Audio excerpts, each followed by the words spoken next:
নমস্কার, আপনারা দেখছেন জেলার 1 নম্বর অনলাইন ও TV channel Birbhum RC TV. আপনাদের সঙ্গে আমি শুভাশিস শুরু করছি আজকের সংবাদ। বিস্তারিত সংবাদে যাওয়ার আগে দেখে নেব সংবাদ শিরোনাম। বীরভূমের নানুরে গোষ্ঠীদ্বন্দ্বের জেরে খুন। বিজেপির পরিবর্তন যাত্রা বীরভূমের চন্দ্রপুরে। আর মাত্র কয়েকদিন পর শুরু হতে চলেছে ঐতিহ্যবাহী পৌষ মেলা।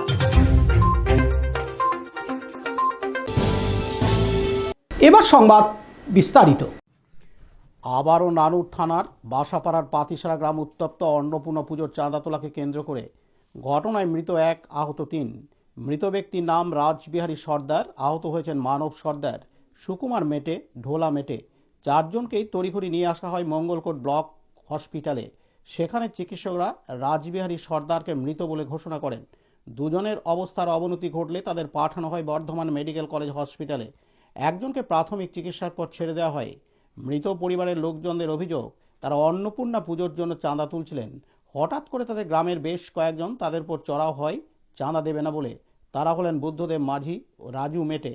মৃত পরিবারের লোকজনের অভিযোগ, তারা কাজল শেখের সঙ্গে দল করে বলে তাদের উপর আক্রমণ করা হয়েছে। তবে প্রশাসন সূত্রে খবর, অন্নপূর্ণা পুজোর চাঁদাকে কেন্দ্র করে গ্রামের 2 গোষ্ঠীর মধ্যে ঝামেলা। গ্রামের শান্তি শৃঙ্খলা বজায় রাখার জন্য পুলিশ ঘিরে রেখেছে এলাকা। ঘটনায় রাজনৈতিক উত্তেজনা তুঙ্গে। এদিন মৃতের কন্যা জানান, শুনুন, আমাদের এই লবানে একটা অনুষ্ঠান হয়, মা অন্নপূর্ণাকে নিয়ে আসা হয় এই ক্লাবে দিয়ে। এইটা ধরুন চাঁদা হয় গোটা গ্রামে। ওই দলের ছেলেরা বলছে আমরা নিয়ে আসবো, এই দলের ছেলেরা বলছে আমরা নিয়ে আসবো। সেই জন্য আমার বাবারা তো গ্রামে বড়, সেই জন্য বললো যে বাবা ঝামেলা অশান্তি করি না, সবাই মিলে আনন্দ করি, ঠাকুরটা নিয়ে আয়, আনন্দ কর, অনুষ্ঠান যাই করবি কর, সবাই মিলিয়ে কর। এই কথার জন্য আমার বাবাকে খুন করে দিল। আমার বাবাকে গো, ওই কাদা দলের লোকগুলা, ওই কেরিম খানের দলের লোকগুলা, মানে একটাই পার্টি 2টো দল হয়ে গেছে। আমার বাবা কাজলে দলে ঢুকেছে বলে এর আগে আমার বাবাকে খুব মেরিল গো। এর আগেও একটা খুন করে দিয়েছে ওরা। এই গ্রামে আবার খুন করবে না তার কোনো মানে আছে? আমার বাবাকে ডাইরেক্ট ছুটি কেটে খুন করে দিল গো। এই 3 সন্ধ্যেবেলায়, এই 6টা 7টা বাজবে এরকম সময়। আমার বাবাকে ওই জন্যই মেরেছে গো। আমার মাকে এমন মেরেছে, কোমর ভেঙে গেছে, সাপলে করে বেরিয়েছে আমার মাকে গো। আমার মায়ের এই চোখে মেরেছে, আমার ভাইয়ের চোখ নষ্ট মতন হয়ে গেছে। আমার ভাই ঘাড়ে মেরেছে, দেখুন আমার ভাই ঘরে রয়েছে গো। আমার ভাই উঠতে পারে নাই, আমার ভাই অজ্ঞান হয়ে পড়েছিল। আমার মাকে, আমার বাবাকে দেখবেন, আমার ভাইকে দেখবে গো। এমন গ্রামের লোক কেউ একবার আমার ভাইকেও তুলে নেয়, আমার বাবাকেও তুলে নেয় গো। আমার বাবা মরে গিয়েছে, তাইলো আমার বাবাকে মারতে যাচ্ছে না। আমার মা আটকাইছে আমার মাকে। তৃণমূল করে বলে? হ্যাঁ, তৃণমূল, দুটোই তো তৃণমূলের দল। মানে আমার বাবারাও করে, ওরাও করে, মানে একটাই দল। কাজল শেখের লোকজন বলে? হ্যাঁ, কাজল শেখের লোকজন বলে আমার বাবাকে খুন করে দিল গো। অন্যদিকে মৃতের ছেলে বলেন, আমাদের গ্রামের ভিতরে যে অন্নপূর্ণা ঠাকুর মন্দির আছে, ওকে কেন্দ্র করে বাবাকে অ্যাটাক করে, আরো ছেলেগুলো অ্যাটাক করে। তো বাবাকে নিয়ে যায়, ফার্স্টে বাবাকে একটা ধারালো অস্ত্র দিয়ে এখানে চোট মেরে দেয়, বাবা পড়ে যায়, রক্ত বেরোতে থাকে, ব্লিডিং আরম্ভ হয়। আবার বড় রড এনে এইখানে কান মধ্যে বেরিয়ে যখন বাবাকে শেষ করতে চাইছি, তখন আমি গিয়ে পৌঁছলাম। আমাকেও মেরে অজ্ঞান করে দিলে, ফাঁকি ফুটি দিয়েছে, ওটা মাথা। কারা মেরেছে এটা? মানে দল করতো?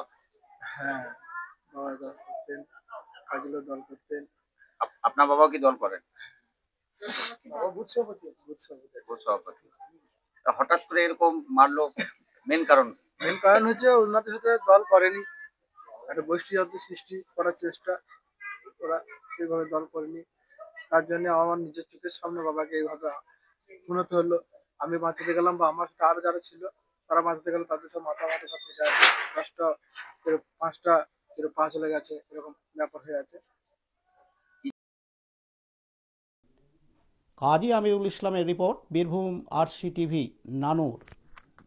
দুবরাজপুর শ্রী শ্রী রামকৃষ্ণ আশ্রম পরিচালিত অভেদানন্দ সেবামঙ্গল হাসপাতাল বীরভূম জেলার বুকে একটি অন্যতম সেরা চক্ষু হাসপাতাল। এখানে প্রত্যেক দিন স্বল্প মূল্যে অত্যাধুনিক যন্ত্রপাতির সাহায্যে অভিজ্ঞ চক্ষু বিশেষজ্ঞের দ্বারা চক্ষু পরীক্ষা ও চক্ষু ছানি অপারেশন, ফেকো মাইক্রো সার্জারি করা হয়। এছাড়াও এই হাসপাতালে অতি স্বল্প মূল্যে যাবতীয় পরীক্ষা নিরীক্ষা যেমন রক্তের সমস্ত রকম পরীক্ষা, ইসিজি, ইউএসজি, থাইরয়েড পরীক্ষা করা হয়। এখানে অতি স্বল্প মূল্যে চশমাও তৈরি করা হয়। এছাড়াও এখানে প্রত্যেক দিন বিনামূল্যে অন্যান্য রোগেরও চিকিৎসা করা হয়। আমাদের আদর্শ শিব ক্যানে চিপ সেবা। যোগাযোগের নম্বর 9382571046 অথবা 9564554959।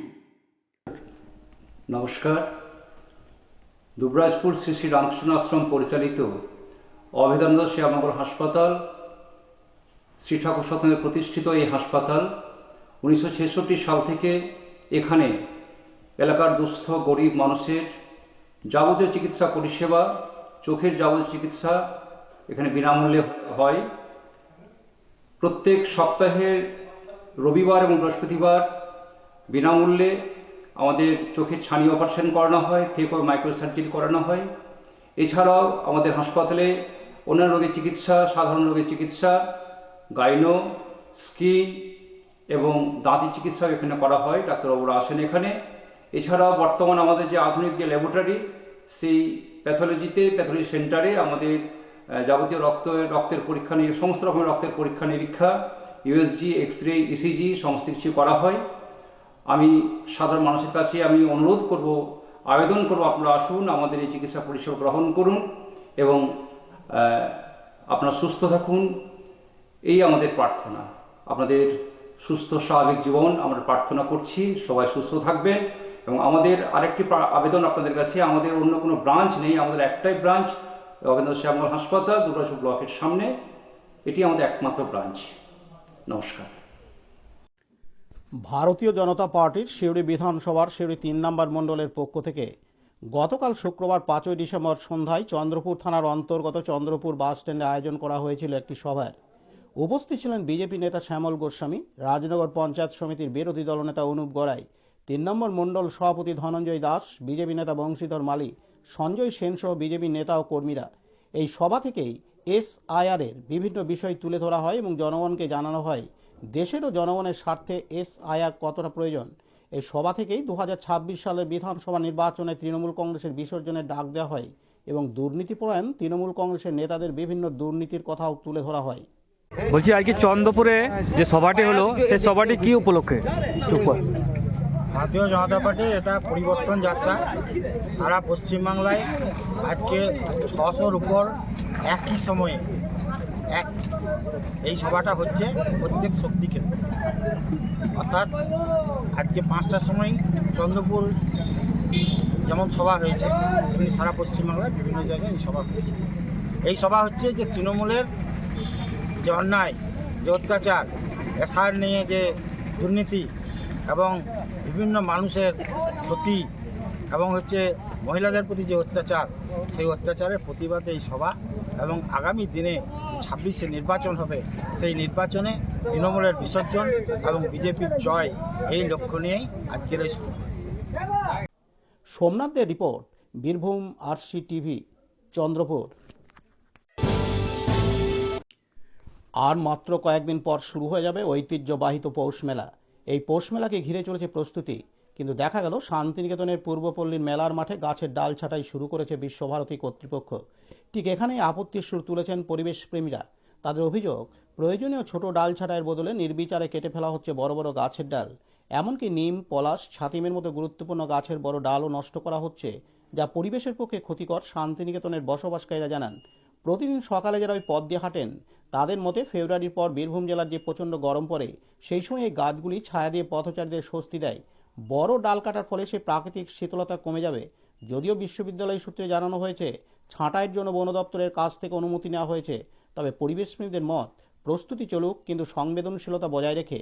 গাছের বড় ডাল কেটে ফেললে দীর্ঘমেয়াদে পরিবেশের ক্ষতি অবশ্যম্ভাবী। এ বিষয়ে বন দপ্তরের রেঞ্জ অফিসার জ্যোতিষ বর্মন জানিয়েছেন, বিষয়টি খতিয়ে দেখা হচ্ছে। কাজী আমিরুল ইসলামের report, Birbhum RC TV, Santiniketan. আজকের সংবাদ এই পর্যন্ত। পরবর্তী সংবাদের জন্য চোখ রাখুন বীরভূম আরসি টিভির পর্দায়। নমস্কার।